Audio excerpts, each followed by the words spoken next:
Assalamualaikum warahmatullahi wabarakatuh. Salam sejahtera bagi katong semua. Shalom. Halo teman-teman.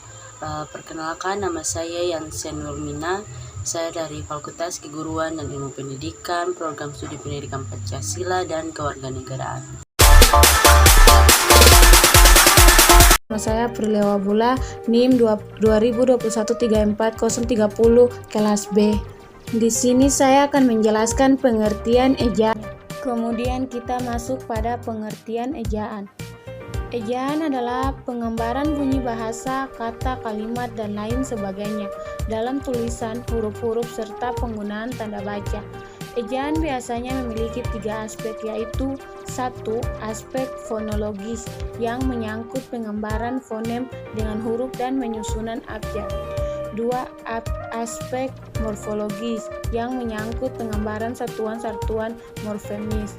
3. Aspek sintaksis yang menyangkut penanda ujaran berupa tanda baca. Ejaan menurut para ahli.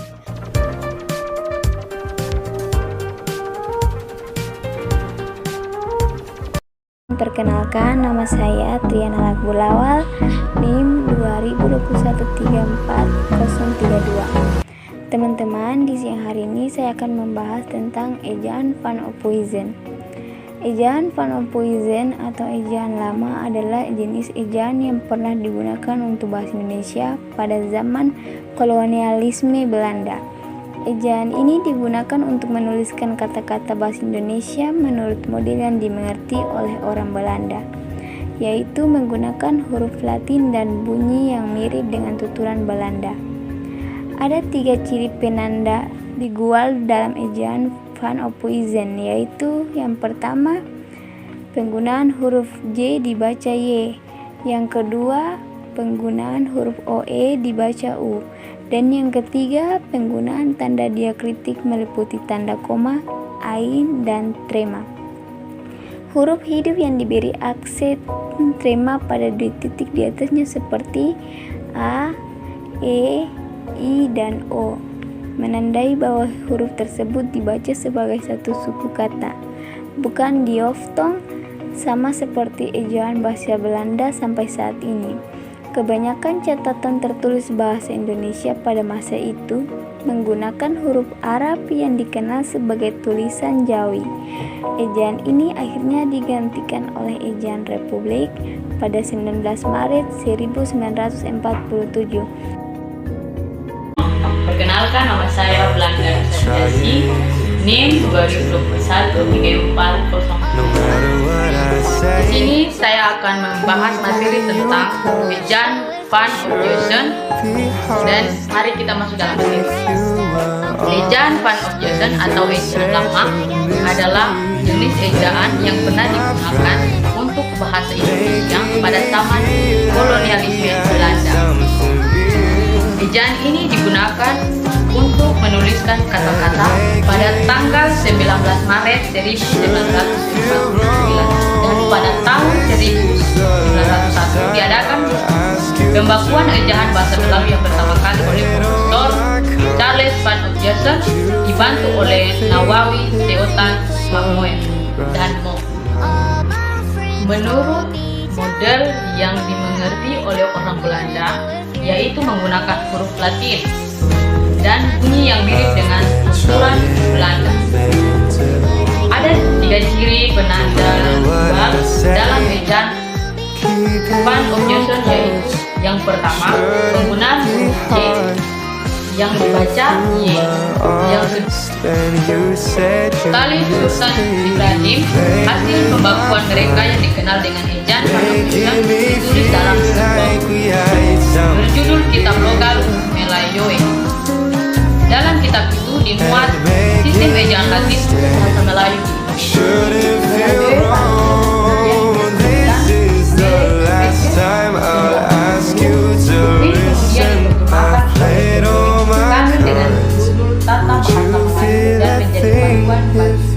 Memakai bahasa Melayu di Indonesia. Halo teman-teman, perkenalkan nama saya Dianti Kunu, NIM 2021-34036. Teman-teman, di saat ini saya akan membahas tentang ejaan Melindo. Ejaan Melindo adalah sistem ejaan Latin yang termuat dalam pengumuman bersama Ejaan Bahasa Melayu Indonesia sebagai hasil usaha penyatuan sistem ejaan dengan huruf Latin di Indonesia dan Persekutuan Tanah Melayu. Keputusan ini dilakukan dalam Perjanjian Persahabatan Indonesia dan Malaysia pada tahun 1959. Sebagai akibatnya, pemberlakuan ejaan itu tidak pernah diumumkan. Dalam ejaan Melindo tidak jauh beda dengan ejaan pembaharuan, karena ejaan itu sama-sama berusaha menyederhanakan ejaan dengan menggunakan sistem fonemis.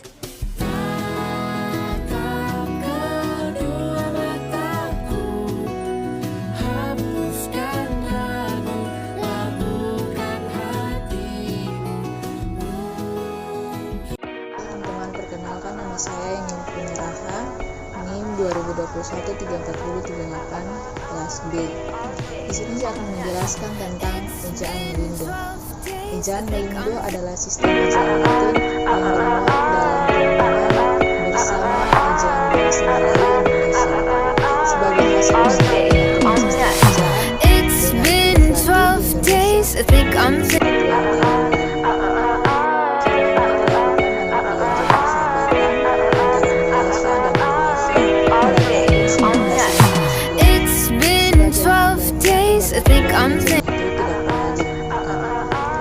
Dalam ejaan Melindo tidak beda jauh dengan ejaan pembaharuan, karena ejaan itu sama-sama berusaha menyederhanakan ejaan dengan menggunakan sistem fonemis. Teman-teman, berikut adalah contoh ejaan Melindo. Yang pertama, gabungan konsonan J diubah menjadi J. Misalnya remaja diubah menjadi remaja dan jalan diubah menjadi jalan.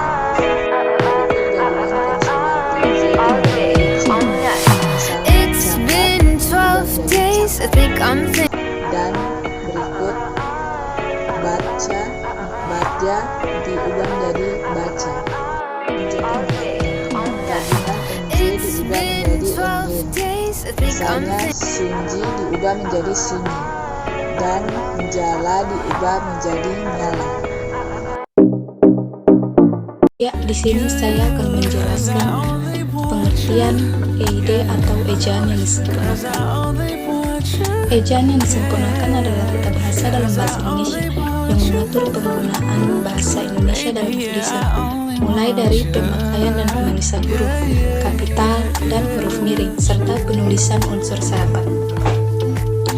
Ruang lingkup ejaan yang disempurnakan mencakupi 5 aspek, yaitu yang pertama, pemakaian huruf. Penulisan huruf membicarakan bagian-bagian dasar suatu bahasa, seperti 1. Huruf kapital, 2. Vokal, 3. Konsonana, 4. Pemenggalan, dan 5. Nama diri. Yang kedua, penulisan huruf membicarakan beberapa perubahan huruf dari ejaan sebelumnya, yang meliputi 1. Huruf kapital, 2. Huruf miring. Perkenalkan, nama saya Widianti Rumatora. Saya dari Fakultas Keguruan dan Ilmu Pendidikan Prodi PPKN. Di sini saya akan menjelaskan sedikit tentang EID atau ejaan yang disempurnakan. Ejaan ini diresmikan pada tanggal 16 Agustus tahun 1972. Kemudian pada tahun 1976 disusunlah buku pedoman mengenai EID. Hal yang ditekankan dalam EID adalah 1. Yang pertama, pemakaian huruf. Yang kedua, penulisan huruf. Yang ketiga, penulisan kata. Yang keempat, penulisan unsur serapan. Yang kelima, pemakaian tanda baca atau punktuasi. Perkenalkan, nama saya Ratna Salong. Di sini saya akan menjelaskan ejaan Sewandi. Ejaan Republik. Ejaan Republik atau ejaan Sewandi adalah ketentuan ejaan dalam bahasa Indonesia yang berlaku sejak 19 Maret 1947. Ejaan ini bisa dikenal sebagai ejaan Sewandi. Menteri Pendidikan dan Kebudayaan kala itu yang mengumumkan berlakunya ejaan tersebut. Ejaan ini menggantikan ejaan warisan masa kolonial yang sebelumnya digunakan, yaitu ejaan Van Ophuijsen yang mulai berlaku sejak tahun 1901. Terdapat beberapa ciri penanda lingual dalam ejaan Shawandi, yaitu pengganti huruf OE menjadi U, bunyi sentak ditulis dengan K, kata ulang boleh ditulis dengan angka 2, tidak dibedakan menjadi penulisan di sebagai awalan dan di sebagai kata depan. Perkenalkan, nama saya Natalia Kristianiaan dengan NIM 2021-34034. Di sini saya akan menjelaskan tentang ejaan Shawandi. Ejaan Shawandi atau ejaan Republik adalah ketentuan ejaan dalam bahasa Indonesia yang berlaku sejak 19 Maret 1947. Ejaan ini biasa dikenal sebagai ejaan Shawandi. Menteri Pendidikan dan Kebudayaan kala itu yang mengumumkan berlakunya ejaan tersebut. Ejaan ini menggantikan ejaan warisan masa kolonial yang sebelumnya digunakan, yaitu ejaan Van Ophuijsen yang mulai berlaku sejak tahun 1901. Terdapat beberapa ciri penanda lingual dalam ejaan Shawandi, yaitu yang pertama, pengganti huruf OE dengan U. Yang kedua, bunyi sentak ditulis dengan K. Yang ketiga, kata ulang boleh ditulis dengan angka 2. Halo teman-teman, perkenalkan nama saya Ansevino Kunala, NIM 2021-34042. Di sini saya akan menjelaskan sedikit mengenai ejaan bahasa Indonesia. Ejaan bahasa Indonesia adalah ejaan yang berlaku sejak tahun 2015 berdasarkan Peraturan Menteri dan Kebudayaan Republik Indonesia Nomor 50 Tahun 2015 tentang Pedoman Umum Ejaan Bahasa Indonesia. Tidak banyak perbedaan ejaan bahasa Indonesia dengan ejaan yang disempurnakan. EB hanya menambahkan aturan untuk huruf vokal, difton, dan penggunaan huruf tabel. Pada IED, huruf difton hanya 3, yaitu EI, AU, OI. Sedangkan pada EB, huruf difton ditambahkan 1, yaitu EI. Misalnya pada kata geser dan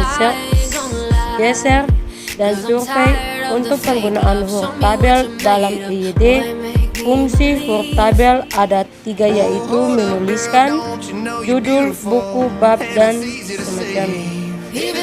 Ejaan yang disempurnakan disingkat IED adalah ejaan bahasa Indonesia yang berlaku dari tahun 1972 hingga 2015. Ejaan ini menggantikan ejaan Republik atau ejaan Shawandi. Ejaan ini diganti oleh ejaan bahasa Indonesia sejak tahun 2015. Perubahan yang terdapat pada ejaan baru atau ejaan LBK tahun 1967 antara lain.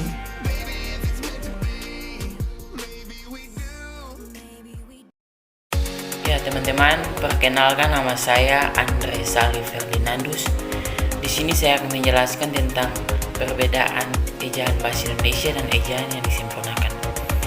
Ejaan bahasa Indonesia atau yang disingkat EB adalah ejaan bahasa Indonesia yang berlaku sejak tahun 2015 berdasarkan Peraturan Menteri Pendidikan dan Kebudayaan Republik Indonesia Nomor 50 Tahun 2015 tentang Pedoman Umum Ejaan Bahasa Indonesia. Ejaan ini menggantikan ejaan yang disempurnakan. Tidak banyak perbedaan dalam ejaan bahasa Indonesia dan ejaan yang disempurnakan. Ejaan bahasa Indonesia hanya menambahkan aturan untuk huruf vokal vokal diftong, dan penggunaan huruf tebal. Pada ejaan yang disempurnakan huruf diftong hanya 3, yaitu AI, AU, dan OI. Sedangkan pada ejaan bahasa Indonesia huruf diftong ditambahkan hanya 1, yaitu EI. Misalnya pada kata geser dan survei. Untuk penggunaan huruf tebal dalam ejaan yang disempurnakan, fungsi huruf tebal ada 3, yaitu menuliskan judul buku, bab, dan semacamnya, mengkhususkan huruf serta menulis lema dan sublema dalam kamus. Dalam EBI fungsi ketiga dihapus. Ya, saya akan menjelaskan contoh perbedaan dari ejaan bahasa Indonesia dan ejaan yang disempurnakan. Contohnya, kalau begitu titik-titik ya, koma, marilah kita bekerja, tanda seru. Itu ejaan yang disempurnakan. Sedangkan ejaan bahasa Indonesia, menurut saya titik-titik seperti titik-titik, bagaimana Bu, tanda tanya. Nah, itulah perbedaan dari ejaan bahasa Indonesia dan ejaan yang disempurnakan. Halo teman-teman, perkenalkan nama saya Aprilia Setiawa, NIM 20213447. Hari ini saya akan membahas tentang perbedaan ejaan bahasa Indonesia dan ejaan yang disempurnakan. Ejaan bahasa Indonesia ditetapkan pada tanggal 26 November 2015 oleh Menteri Pendidikan dan Kebudayaan Republik Indonesia Anies Baswedan yang menjabat saat itu, dan resmi diundangkan pada tanggal 30 November 2015 oleh Direktur Jenderal Peraturan Perundang-undangan Kementerian Hukum dan Hak Asasi Manusia Republik Indonesia. Penetapan tersebut memberikan arti bahwa ejaan yang disempurnakan sudah tidak berlaku untuk dijadikan sebagai pedoman penulisan. Maka dari itu, perubahan ini harus kita pahami secara saksama agar bahasa Indonesia bisa menjadi bahasa yang bisa bersaing secara global. Adapun yang menjadi alasan sehingga dilakukan perubahan yaitu dampak kemajuan ilmu pengetahuan teknologi dan seni penggunaan bahasa Indonesia dalam beragam ranah pemakaian, baik secara lisan maupun tulisan semakin luas. Adapun perbedaan yang mendasar dari ejaan yang disempurnakan dari ejaan bahasa Indonesia. Yang pertama, pada ejaan bahasa Indonesia penambahan huruf vokal diftong E. Di ejaan yang disempurnakan hanya 3, yaitu AI, AU, dan AO. Penulisan huruf kapital pada ejaan yang disempurnakan digunakan dalam penulisan nama orang tidak bermaksud julukan. 3. Penulisan huruf tebal tidak dipakai dalam cetakan untuk menegaskan atau mengkhususkan huruf, bagian kata, atau kelompok kata. Untuk keperluan itu digunakan huruf miring pada ejaan yang disempurnakan. Sedangkan pada ejaan bahasa Indonesia, huruf tebal dipakai untuk menegaskan bagian tulisan yang sudah ditulis miring. Teman-teman, di sini saya Helga Fitriana Susa. Saya akan menjelaskan tentang pemakaian huruf pada kata kaitan dengan ilmu yang dipelajari tentang bunyi dalam bahasa Indonesia. Jumlah abjad yang diketahui terdapat 26 huruf yang terdiri dari 5 huruf vokal dan 21 huruf konsonal. Huruf yang melambangkan vokal dalam bahasa Indonesia terdiri dari A, E, I, O, dan U. Contoh pemakaian huruf.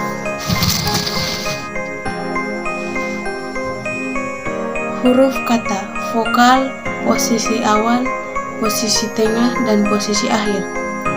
A, awal, tengah, akhir. E, enak, petak, sore. Emas, kena, tepi. O, I, sistem murni. O, kota dan radio. U, ulang bumi ibu. Untuk memperluaskan perlengkapan kata yang benar, tanda akses dapat digunakan jika ejaan kata menimbulkan kegunaan. Misalnya, anak-anak bermain di teras. Upacara itu dihadiri pejabat besar Bank Indonesia. Ragam bahasa adalah bentuk bahasa yang bervariasi menurut konteks pemakaian. Ragam bahasa tidak berfungsi sebagai atribut tetap seorang pembicara. Macam-macam ragam bahasa. 1. Bahasa daerah. Bahasa daerah yang berasal dari suatu daerah. Contohnya bahasa Jawa. Lalu ada juga bahasa negara. Bahasa yang ditetapkan oleh suatu negara, contohnya bahasa Indonesia. Yang ketiga, bahasa internasional. Bahasa internasional yang hampir dipelajari oleh seluruh negara, contohnya bahasa Inggris. Materi. Penjelasan tentang ragam bahasa. Bahasa sehari-hari. Bahasa sehari-hari di setiap daerah pasti berbeda-beda. Dan umur juga mempengaruhi bahasanya tersebut. Biasanya anak-anak cenderung lebih apa adanya karena hanya itu yang mereka tahu. Tetapi jika orang tua pasti lebih tertata karena mereka sudah mengerti hal-hal yang baik dan buruk saat menyampaikan pesan ke lawan bicara. Perkenalkan, nama saya Rijal Wali, program studi PPKN, NIM 2021-34048. Nah, hari ini saya akan menjelaskan tugas saya, yaitu tugas bahasa Indonesia yang judulnya pemakaian tanda baca. Saya akan mencoba menjelaskan terkait dengan tanda baca. Nah, tanda baca adalah simbol yang tidak berhubungan dengan fonem, suara atau kata dan frasa pada suatu bahasa, melainkan berperan untuk menunjukkan struktur dan organisasi suatu tulisan, dan juga intonasi serta jeda yang dapat di sewaktu pembacaan. Bisa juga dikatakan bahwa punktuasi adalah tanda grafis yang digunakan secara konvensional untuk memisahkan berbagai bagian dari satuan bahasa tertulis. Nah, aturan tanda baca berbeda antar bahasa, lokasi, waktu, dan terus berkembang. Beberapa aspek tanda baca adalah suatu gaya spesifik yang karenanya tergantung pada pilihan penulis. Nah, berikut ini saya akan mencoba menjelaskan tanda baca yang penting dan contoh penggunaannya. Yang pertama yaitu tanda titik. Nah, tanda titik itu digunakan pada akhir kalimat pernyataan. Contoh, mereka duduk di sana, titik. Kemudian, mereka akan datang ke pertemuan itu, titik. Nah, kemudian tanda koma. Nah, tanda koma berfungsi untuk memisahkan anak kalimat atau hal-hal yang disebut dalam kalimat.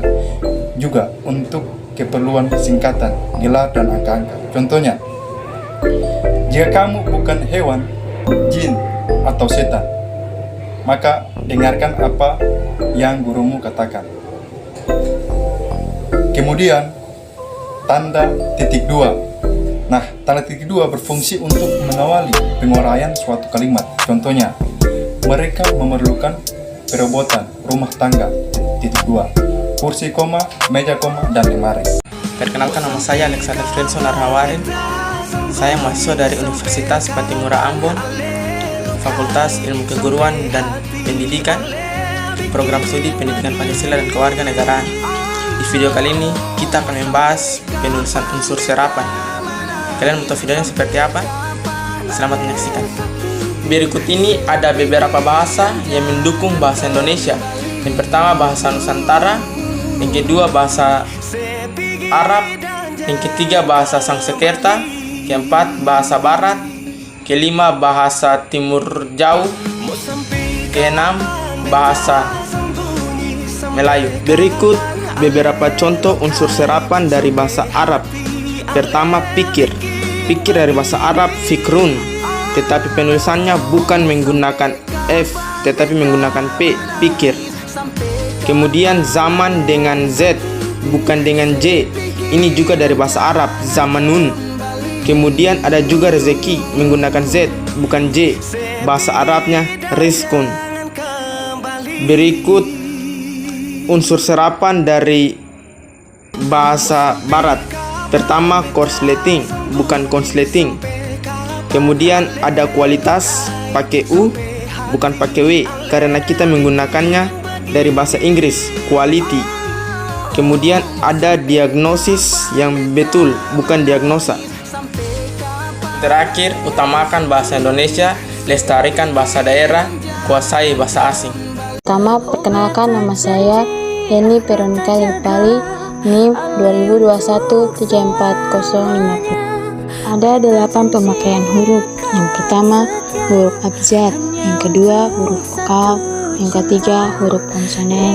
Yang keempat, huruf diftong. Yang kelima, gabungan huruf konsonan.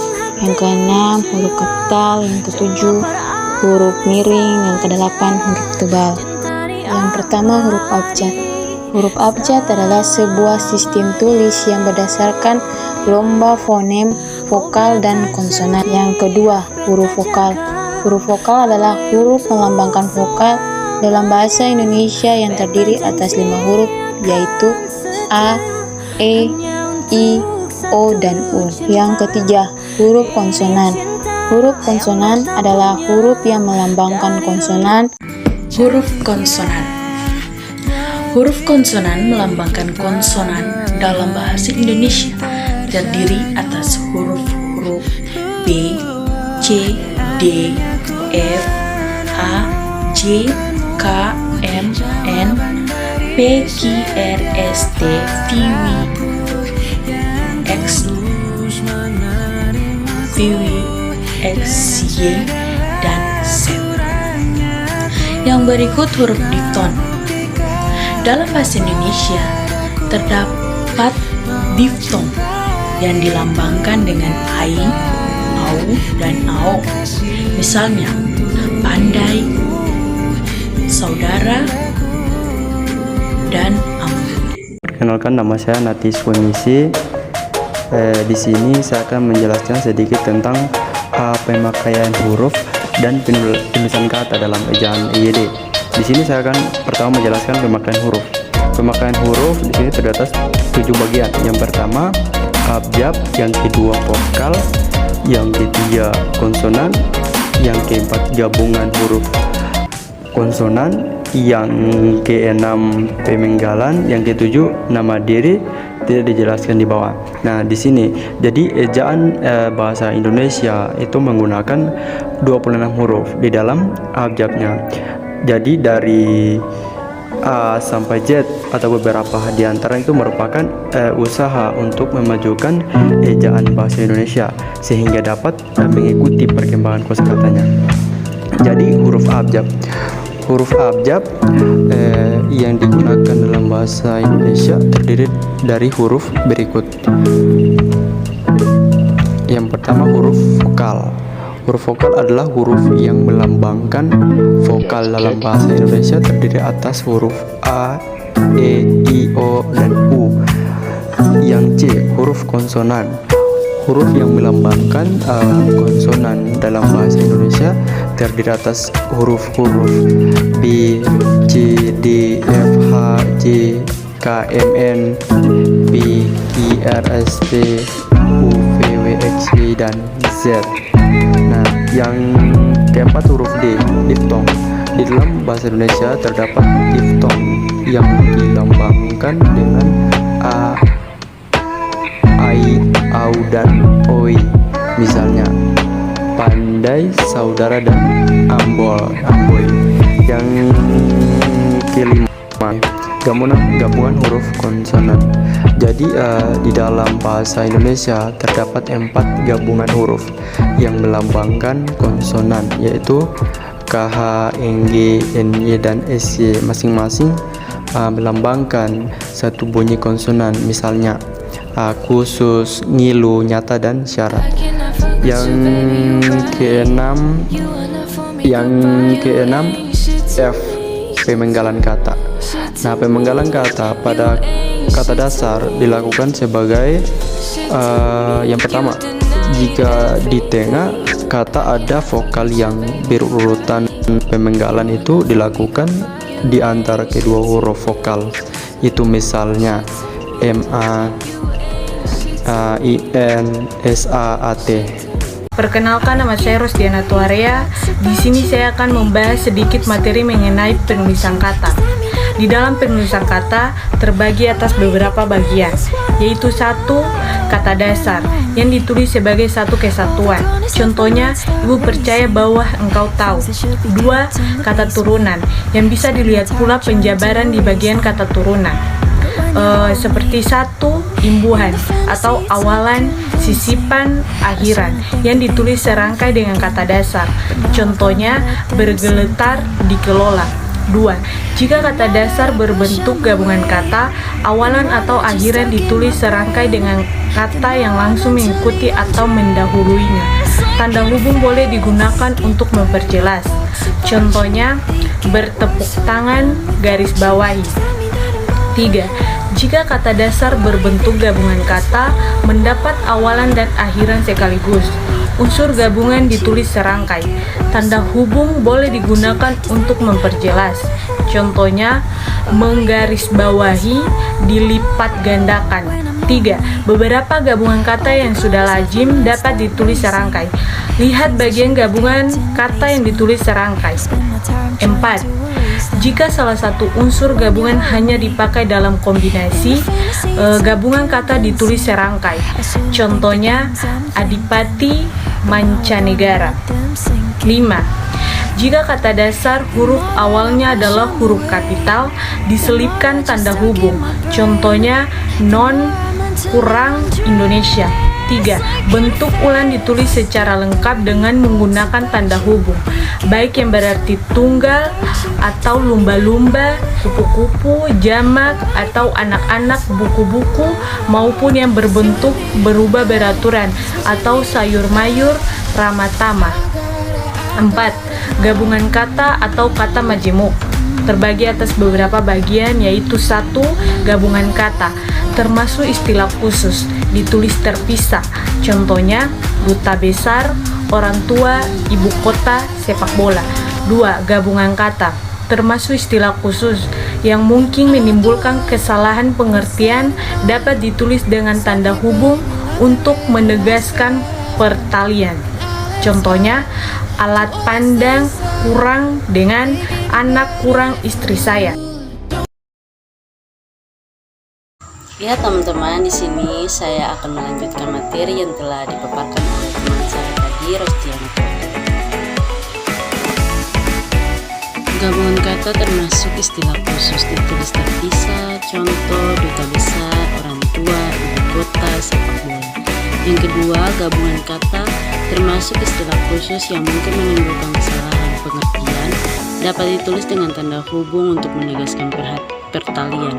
Contoh, alat pandang dengar, anak istri saya. Ketiga, beberapa gabungan kata yang sudah lazim dapat ditulis serangkai. Lihat bagian gabungan kata yang ditulis serangkai. 5.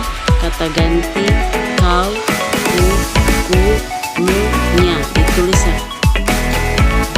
Contoh, kumiliki, kau ambil, bukumu, miliknya. 6.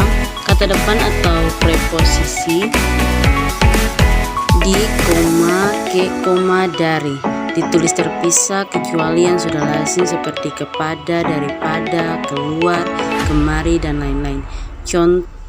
Contohnya, di dalam, ke tengah, dari Surabaya. Artikel si dan sang ditulis terpisah. Contoh, sang harimau marah kepada si kancil. 8. Partikel 1, partikel lah, ka, dan ta ditulis serangkai. Contohnya, bacalah, siapakah, apakah. Yang kedua, partikel pun ditulis terpisah kecuali yang lazim dianggap padu seperti adapun, bagaimanapun, dan lain-lain. Contoh, apapun, satu kali pun. 3. Partikel per yang berarti mulai, demi, dan tiap ditulis terpisah. Contoh, per 1 April, koma, per. Yang ke-9, singkatan dan akronim.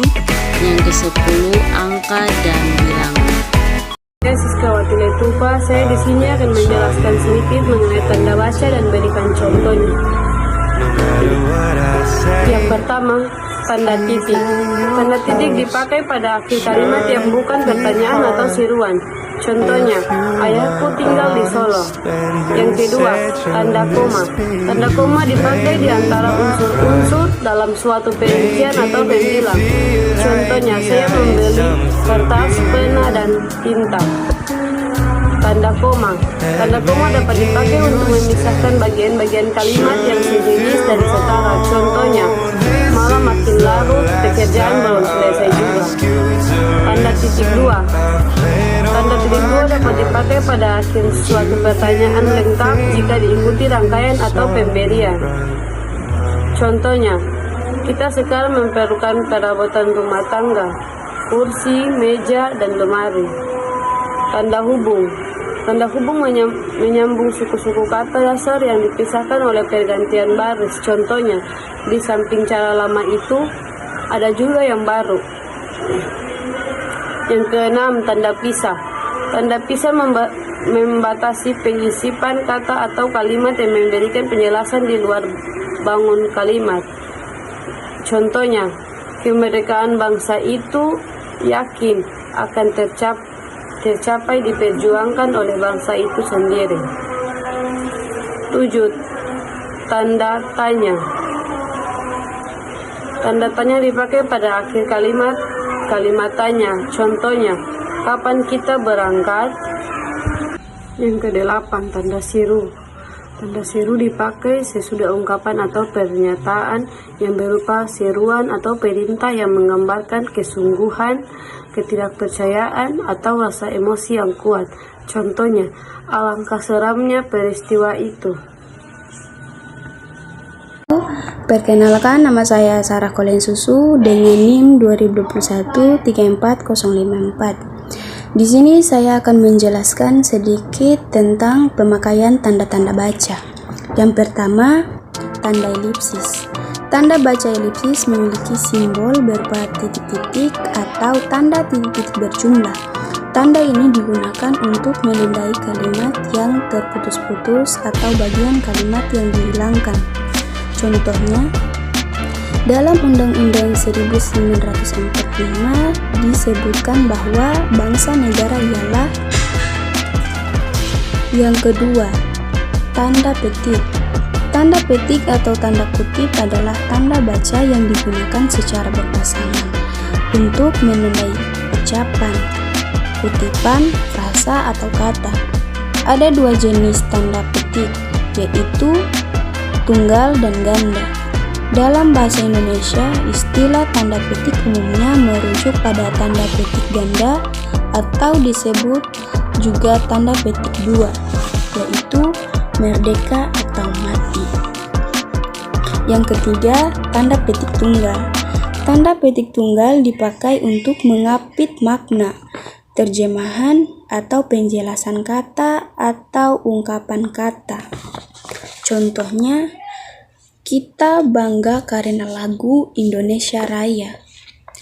Yang keempat, tanda kurung. Tanda kurung adalah tanda baca yang digunakan secara berpasangan untuk memisahkan atau menyisipkan teks ke dalam teks lainnya. Contohnya, kartu tanda penduduk. Yang kelima, tanda kurung siku. Tanda kurung siku adalah tanda yang digunakan untuk mengapit huruf, kata, atau kelompok kata sebagian koreksi atau tambahan atas kesalahan atau kekurangan dalam naskah asli yang ditulis orang lain. Contohnya, ia melihat Anton keluar dari rumah itu. Yang keenam, tanda garis miring. Tanda garis miring memiliki tanda baca yang berbentuk garis hampir vertikal yang bagian atasnya agak condong ke sebelah kanan dan bagian bawahnya ke sebelah kiri garis vertikal. Contohnya mahasiswa, mahasiswi, atau saudara-saudari.